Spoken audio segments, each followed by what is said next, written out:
Hello and welcome to today's episode of Realistic Launch Series. Here we have the Aerorod. It carries a probe into orbit.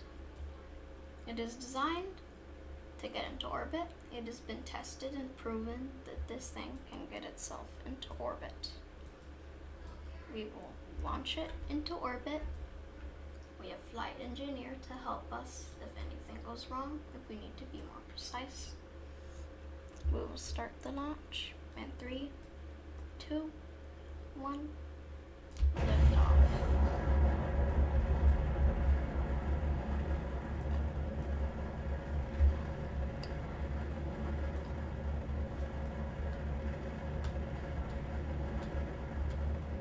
The probe inside here is very capable.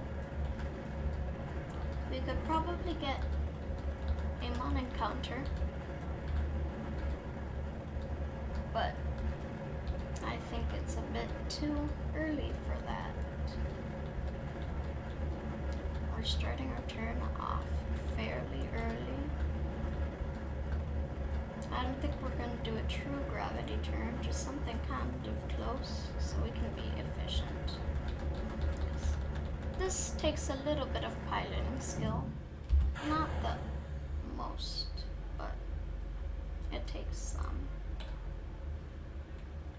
So this thing is a bit shaky, but it should not hinder us at all. As you can see, the shaking has ceased. With a bit more control, the shaking, you can stop it. I'll turn off landing because why would we need that?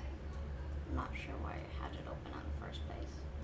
The plume is going to start expanding the higher up we get. As you can see, it's expanding. It's going to expand even more. This is going ridiculously well compared to the last flight.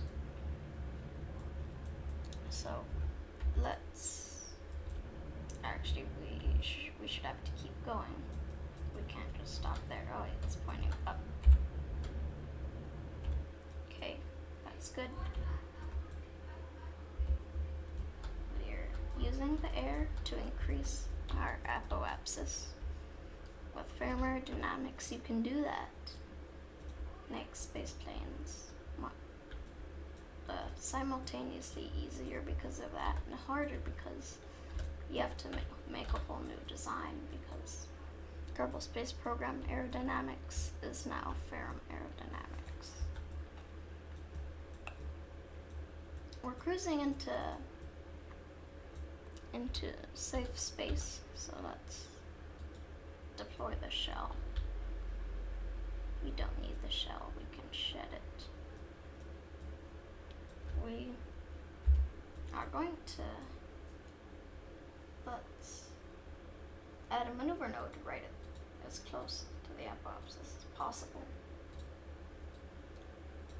I also got an ultrawide monitor, so you can enjoy this gameplay in crispy ultrawide if you have an ultrawide monitor, of course. If not, well, most people don't, but you can still watch it. It's still watchable. That seems as accurate as I'm ever gonna get it. So we're going to get as close to the maneuver as possible because this thing does not have automatic piloting. So I could probably I could replace this with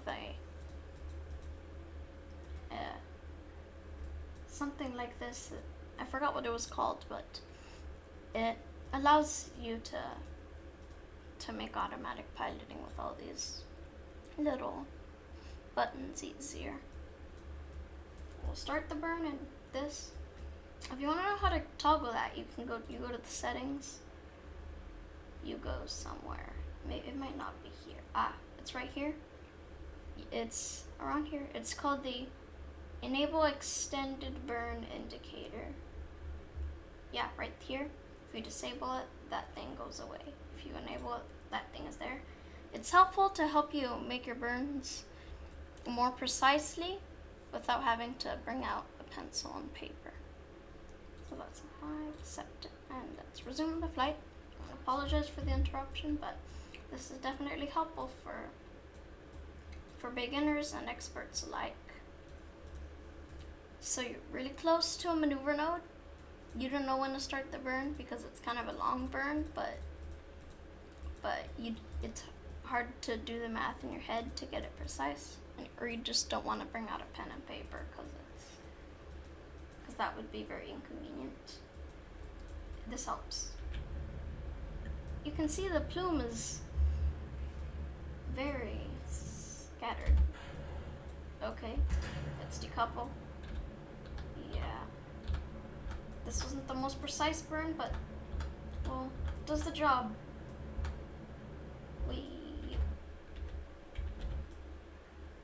Okay, so, okay. Well, let's warp here, and we can maybe circularize again.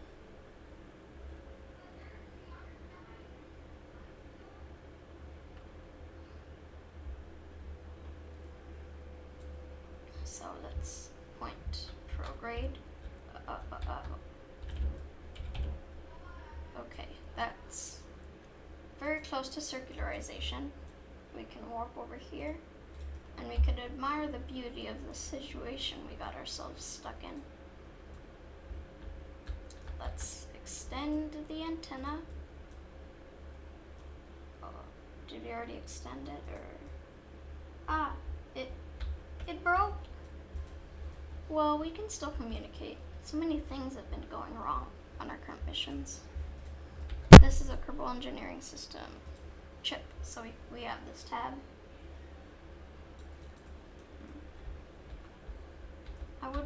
I wouldn't hesitate to call this a success. We got this thing into orbit. It's communicating down home. Can't really do anything, but we got this thing into orbit, and it can do a bit of communication. That's cool. And that's about it for this adventure. I'll see you guys on the next one. The next one should be coming relatively soon because this one was quite short. So, goodbye.